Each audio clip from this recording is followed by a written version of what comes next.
Real quick, your success is in your work ethic. Nobody wants to get on a boat that is going to sit still and not move. Most people want better in their lives. So they're looking for that boat that is willing to go out there into the waters to test the gift that is inside of it. I mean, how do you know you can swim or not if you never get in the water and you never try?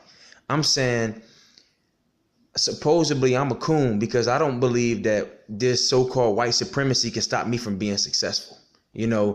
I just feel like if you're going to spend time saying, hey, we're going to fight for racial equality, I have no problem with that. Not at all, especially for what our ancestors had to go through. But at the same time, let the youth know that they can be successful. Let them know that there are black-owned banks. Let them know that there are businesses out there and people who started from where you started from with completely nothing.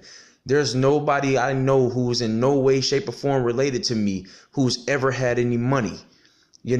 Everything that I've done, I had to build through hard work and dedication, and I'm continuing to build. If I'm a so-called coon, you might as well be calling Martin Luther King, Marcus Garvey, Malcolm X, and all these other leaders coons. You know why? Because at some point, they had to have a meeting with some people who actually gave a damn. And I'm like, and they not all black. And my thing is this: if the so-called white supremacy is going to put a fork in Devon Cooper's success, sorry, Devon, you're not going to have success. Why would they? I mean, why would they tell you that? Who are you that you in these meetings that they just told you to come let me know that I can only go so far in life because you're not white. I just don't get it. I mean, we just negative sometimes. Some people thought that Kevin Hart was an overnight success. Go back and do your research and find out that this man been in the game for 20 years. The Colonel, who is a white man, the business that he built, he's supposed to have this easy life and it's just supposed to come to him. It took him till he was 60 something years old before he got Kentucky Fried Chicken to be where it is manifested today. My thing is this: when God give me a gift, I'm going to invest everything I got into it. And I don't care what you or nobody else got to say or what you want to do about it. I'm going to run you over. I'm by the grace of God, I have to build for my kids and my grandkids and their grandkids. And I'm just not going to allow negativity and people who are sitting around not investing into anything to tell me that my investment is just not worthwhile. When I've seen the progress, when I've seen the money, I don't really care about your negativity.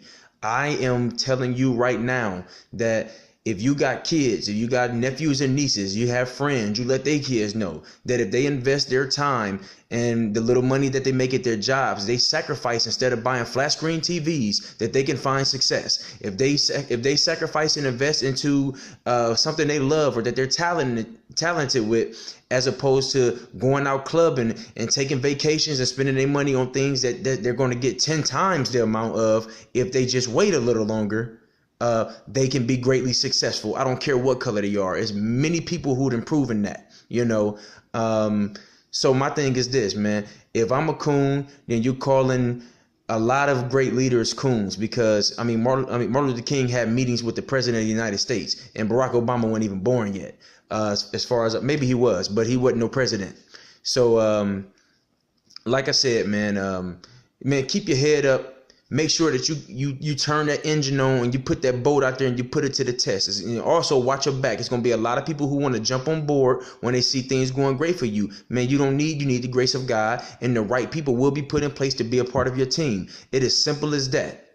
I don't have all the answers, but one thing I do know, that if anybody wants to stop you from being successful, you just pick your knees up and you run them over. With your knowledge, with your empowerment, with your connections. And you just do it mentally. You don't have to hurt nobody physically. That's not what I'm saying. But they cannot stop you from being who you were called to be on this earth. Period. I approve this message.